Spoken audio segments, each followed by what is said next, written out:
we welcome you to the nation of Black entrepreneurs. I'm your host, Farakhan Norris, and actually this is February, and today we are going to talk about pretty much why are we celebrating Black History Month for the most part. I mean, I celebrate every day of my life. Black is beautiful, but why are we celebrating Black History Month? I guess we'll discover some topics on how did Black History Month come about, what is Black History Month, and why is it so celebrated in that month of February. Also, why do we celebrate Black History Month in the month of February? Some additional educational topics for the nation of Black entrepreneurs will be on taxes as well. Things to help you better yourself, whether you're working or you start a business. So pretty much stay tuned. Nevertheless, we promote being Black, and I will share with you some additional entrepreneurs that are contributing in Brooklyn. Thank you very much, and stay tuned.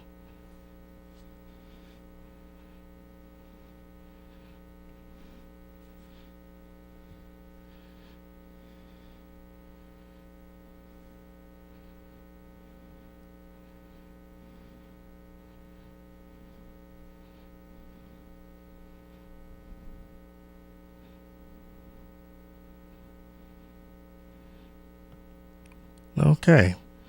Now, as far as Black History Month, it was Black History Month. I believe it began as a Negro Month week, according to my research from my staff. A label applied by historian Carter G. Woodson in 1926.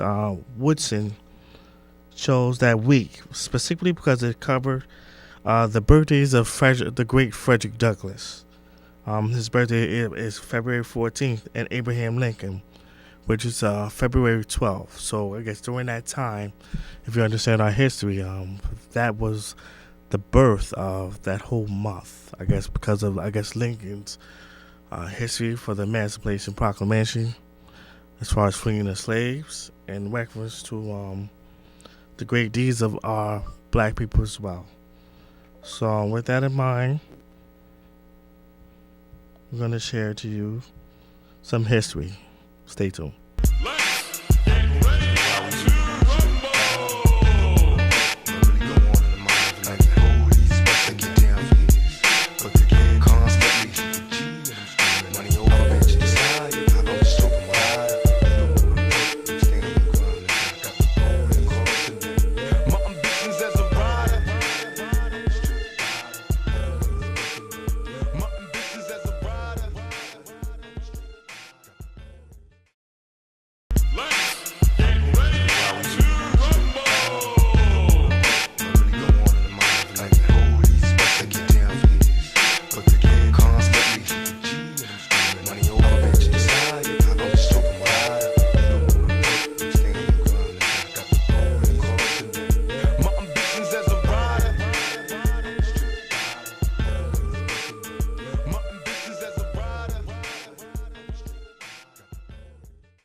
February is Black History Month.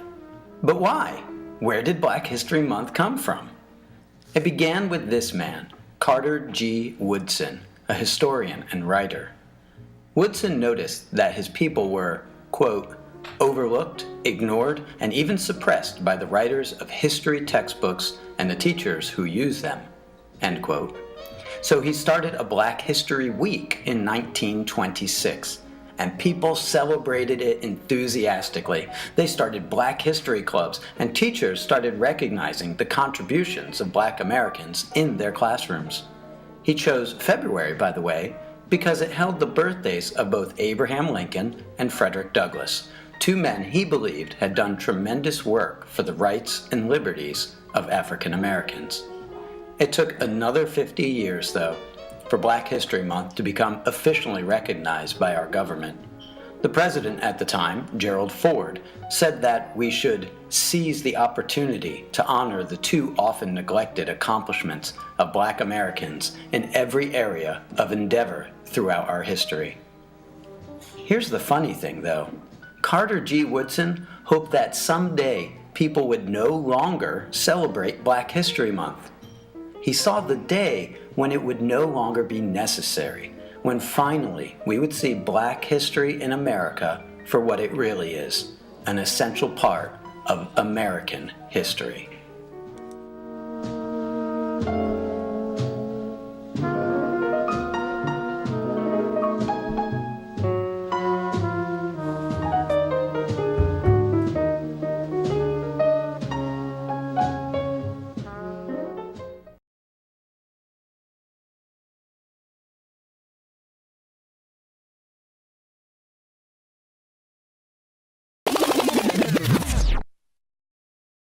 For everybody that was watching the Breakfast Club this morning, we had Miss Angela Rye on.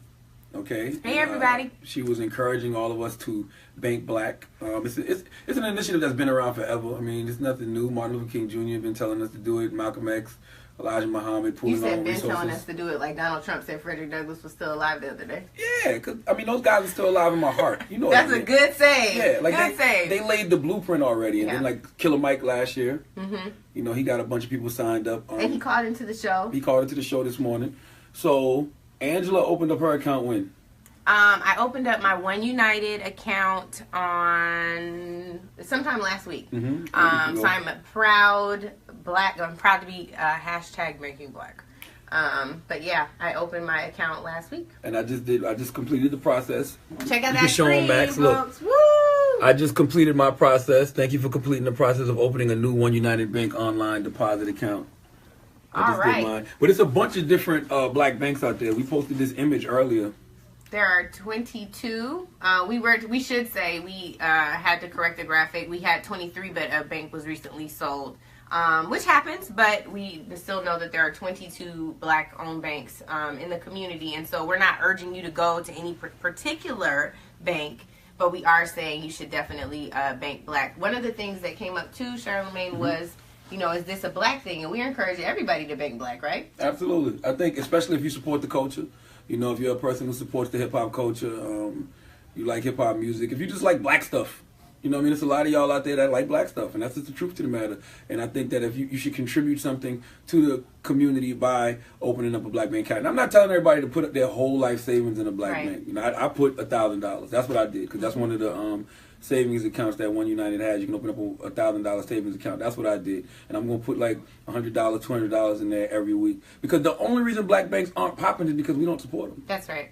And I think that's an important factor. Like you mentioned, Dr. King, in a 1967 speech, he references the importance of supporting our banks because they're the ones that give us access to capital. We talked about that on the show as well. So I think it's important for us to understand a business can't survive and thrive if we're not supporting it. That's why Killer Mike got his first house loan. Killer Mike got his first house loan through a bank, Citizens Trust, which is a black bank.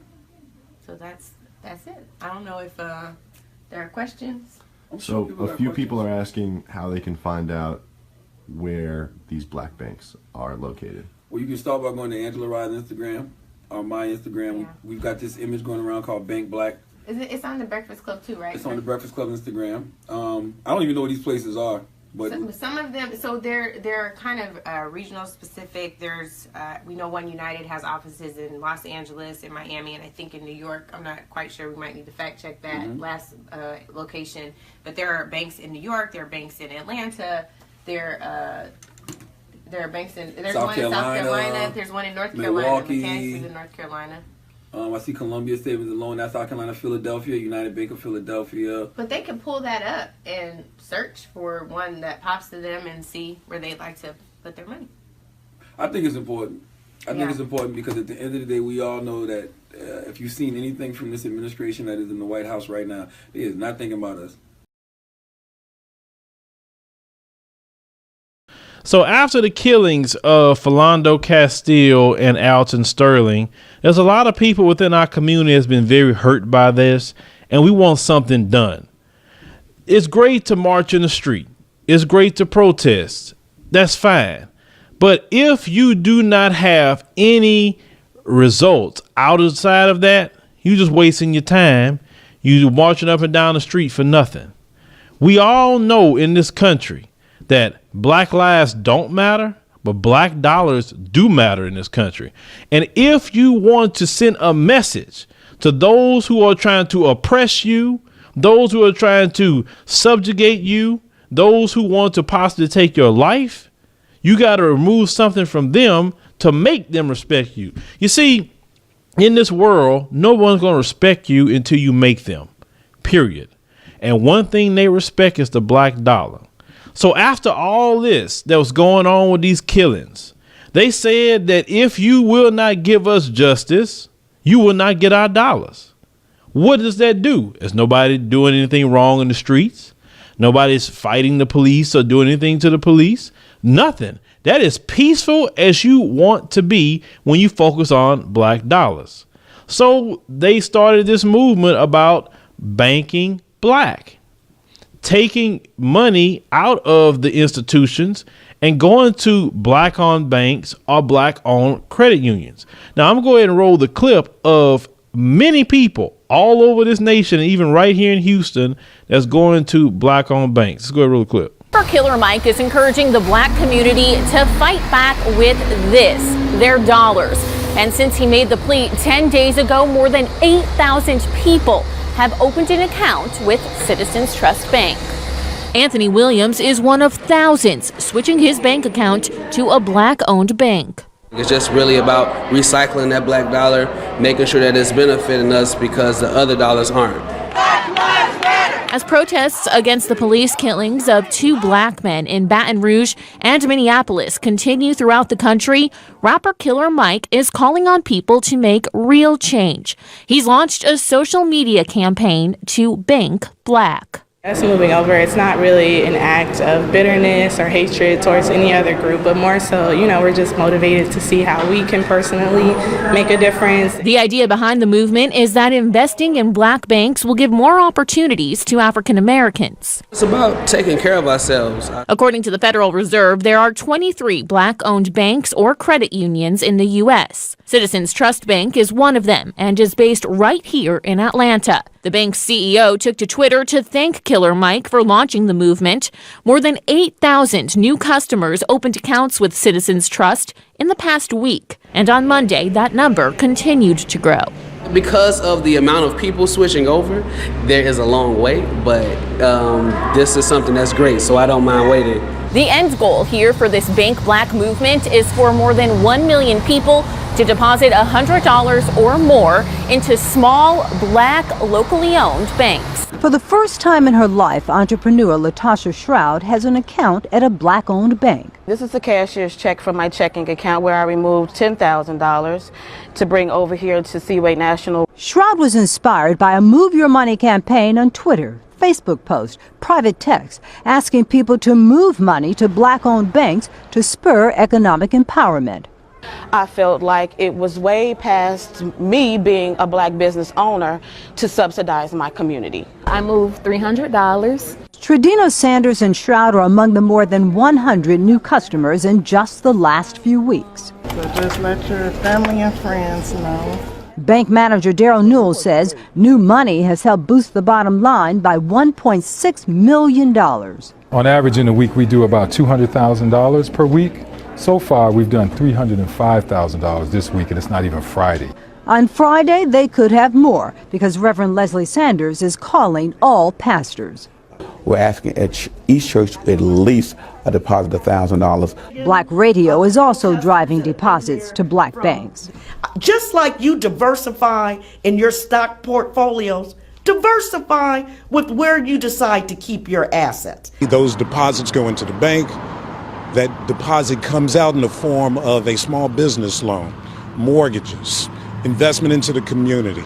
Jobs come out of that. Accounts department has been very busy at Houston's Unity National Bank with hundreds of new customers signing up over the last few days. It was just time to really put my money where my mouth was and put that into action. The influx of new customers came in part after last week's police shootings involving Alton Sterling and Philando Castile. On social media, there was a movement to send a strong message to America. If we can't get justice, we will put the economic pressure on by withdrawing our black dollars from other financial institutions. You can march, you can protest, you can do all those things, but sometimes the change has to come with supporting our businesses. One of those businesses is Unity Bank on Blodgett in Houston, chartered back in 1985. We have the Indian community, the Pakistani community to come in, and we're very pleased with that. That all of those did come in during that 72-hour period, but it was predominantly African American. John Scroggins is president and CEO of Unity. He says there have been more than 300 new customers to open accounts at their 2 locations in Houston in 72 hours, the only black bank in Texas. Scroggins says anger is not the only thing sending new clients his way.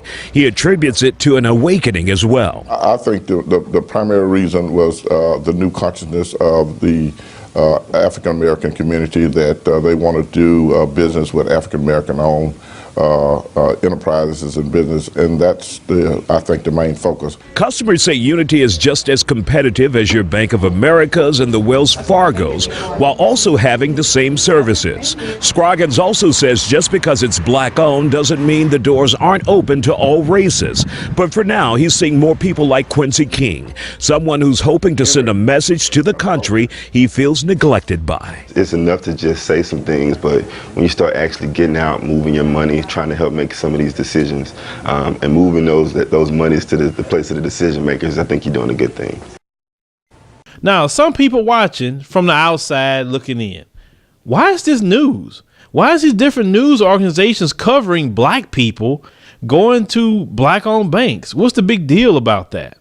I'm going to tell you why it's a big deal. I'm going to tell you why the media is looking into that, because they're seeing that, wait a minute, the slaves are realizing their power. What's going on with that? I don't know if I like that. We need to look into this a little bit more, because as black people, we are screaming and yelling about racism, discrimination, oppression, everything else, but yet we are funding it constantly. And if you do not want to fund your oppression, then you need to take your money out of it. Now, I want to play a clip for you from Dr. King. And I'm going to tell you something. Dr. King was right. And even white people was right. White people told us to be like Dr. King. They said to do like him, he'll be turning over in his grave if he would look at the things that we have been doing. And white people, you have been right about that. We have been wrong. Let's roll a clip of Dr. King. We've got to strengthen black institutions. I call upon you to take your money out of the banks downtown and deposit your money in Tri-State Bank.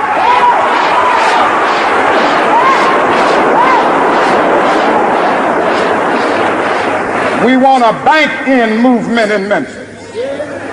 Go by the Savings and Loan Association. I'm not asking you something that we don't do ourselves in SCLC.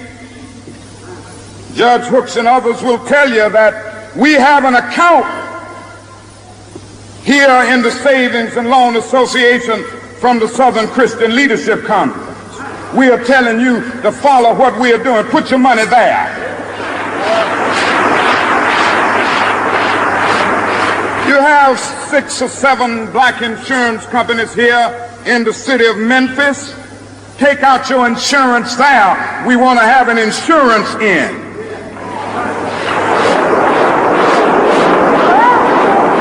Now Now, these are some practical things that we can do. We begin the process of building a greater economic base, and at the same time, we are putting pressure where it really hurts. And I ask you to follow through here.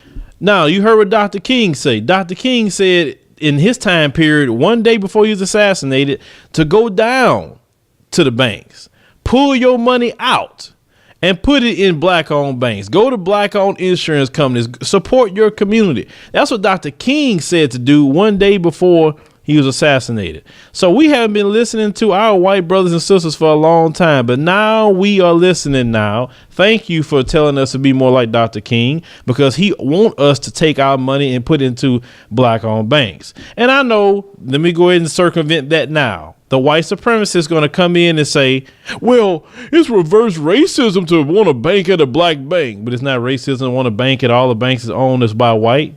Number two, to the white supremacists, this is not your concern. You can't tell us what to do with our money that we earn. If we want to put our money in a black-owned bank, we can do that. We don't need permission from you. We don't need your approval. We don't need none of that to do what we want to do. Didn't you say you black people need to fix your own communities and fix your crime and do this and do that? Well, by black people taking money out of the Wells Fargos of the world and the Bank of Americas of the world, who's had many discrimination lawsuits against black people, charging them higher fees, not giving them loans and all this other stuff, take our money out, put it in the black-owned banks, and guess what can happen? We can get small business loans to create businesses. When Wells Fargo and Bank of America and Chase and all the other ones deny us, we can get a lot easier here. Now, Unity National Bank here in Houston said due to the influx of accounts that's been happening here in Houston, they are already setting aside $4 to $5 million for small business loans. What does those small business loans do for us? It helps us to, one, remove ourselves out of a workforce that will not give us these CEO positions, and we got to deal with this racism and have to be twice as educated to get a position versus your white counterpart who has to be educated as you. You won't have to deal with none of that mess once you become a business owner. The next thing it's going to do, when the system tries to hurt our brothers and sisters through the criminal justice system, black-owned businesses hire more people that come out of prison and give them chances than any other group of people. So we can also hire our brothers and sisters that come out of prison so they don't have to go back. We can build up our community. They can give mortgages. We can do all this stuff. It's our responsibility to do it for ourselves. The Asian community do it. The white community do it. The Jewish community, all these different communities do for themselves. But we are the only ones. It is time to do for self and bank at our banks. And do not let these people tell you anything different. This is your money. You earned it. So you can put your money where you want to put your money at, period. You say, well, we don't have black-owned grocery stores. Well, if enough of us get accounts there, maybe a brother or sister that have a grocery store right now, it can get more locations, get bigger and better, no different than the Kroger and H-E-B and Walmart grocery, whatever else you got. They can have the same thing, but we have to get the loans to do this. So this is something I'm promoting. I have a link in the comments section that you can go and find out wherever a black bank or credit union is at in your area. And if you do not have one in your area or state, One United Bank has said you can join them online. No different like PayPal, because PayPal don't have a branch, but actually they do have branches, but maybe not be in your state. You could join them. The thumbnail I got for this video comes from them. It's an awesome thumbnail. I like it, that they put up. Join them. You don't have to close your account right now, but just open an account with them, see how you like it. They're a member FDIC. That's something you need to be concerned about. If they're a member FDIC, then your money's insured up to $250,000, no different than Bank of America or Wells Fargo or them other ones. A lot of these banks, they funding private prisons, a lot of them. And that's wrong. And they funding your slavery, because how is it that white people are arrested around 71 to 72%, but yet they only make up close to just 30% of incarceration rate? It shows you the racism of the criminal justice system right there, just off those numbers. Mostly black people make up the population in jail. So what I'm saying by that is these banks are paying the Corrections Corporations of America to build these private prisons and making money off of your oppression. It's time to remove our dollars from that oppression and put into our own banks, and we can do that. Let's make this movement happen. I support this movement. I will be going to sit down with Unity Bank and figure out how we can help out best way possible to get them some more accounts and promote them best way possible, because I'm on board for us to do something with our dollars. I'm not the guy that's going to scream in the street, but I'm definitely the economic guy that's going to say, let's take our money away and like the Dr. King said, let's redistribute that pain economically. So join the bank, look into it. It's a movement, but it's something we need to stick with. Not something like, oh, well, just because we feeling it right now. No, we need to be standard operating procedure. Go open up an account at a black-owned bank. Open up your kids' accounts at the banks. That's just what we need to do so we can get loans and help our community out and do for ourselves and stop begging everybody else to do for us. And then when they treat us bad, we want to feel bad. It's their stuff. They can do what they want to do. This world is such a, and when I say this world, I mean it. I don't mean in an ideal sense. I mean in every day, every little thing you do. It's such a, gimme, gimme, gimme. Everybody back off. You know, everybody's like, you taught that from school, everywhere. Big business. If you want to be successful, you want to be like Trump, gimme, gimme, gimme, push, push, push, push, step, step, step, crush, crush, crush. That's how it all is. And it's like, nobody ever stopped. Just, you know, I feel like, instead of us just being like, slavery's bad, slavery's down, bad whitey, bad whitey. I mean, all right, let's stop that. And everybody's smart enough to know that, I mean, we've been slighted and we want ours. And I don't mean by like ours, 40 acres and a mule, because we're past that. But we need help. I mean, for us to be on our own 2 feet, us meaning youth or us meaning black people, whatever you want to take it for us to be on our own 2 feet, we do need help. Because we have been here. We have been a good friend. If you want to make it a relationship type thing, we have been there, and now we deserve our payback. It's like you got a friend that you don't never look out for. You know, you dressed up in jewels. Now America's got jewels, and they paid and everything, and they lending money to everybody except us. And it's like, you know, everybody need a little help on their way to being, you know, self-reliant. You know what I'm saying? That's the whole thing about the album, about the Special Olympics. Everybody need a little something and they to be independent. No independent person just grew up and was born independent. You worked and you learned teamwork and you learned cooperation and unity and struggle, and then you became independent. And we have to teach that and instill that. And why is it that they want to do that? I mean, if this is truly a melting pot in the country where we care about it, and Lady Liberty got a hand like this, she really loves us, then we really need to be like that. And it needs to be the black kids. If there's a white person who got money, then he need to help them. He need to help black kids, Mexican kids, Korean kids, whatever. But it need to be real. And it need to be before we all die and then you say, oh, I made a mistake. We should have gave them some money. We really should have helped these folks. It's going to be too late. You know what I'm saying? And then that's when you got to pay your own karma. And that's when God make you punish. When God punishes you. Because I feel like, you know, it's too much money here. I mean, nobody should be hitting lotto for $36 million and we got people starving in the streets. That is not idealistic. That's just real. That is just stupid. There's no way Michael Jackson should have, or whoever Jackson, should have $1,000,000 billion and then there's people starving. There's no way. There's no way that these people should own planes and their people don't have houses, apartments, shacks, drawers, pants. Because look at me, I don't have that mega money, but I feel guilty walking by somebody. I got to give them some mail. Okay, so there it is.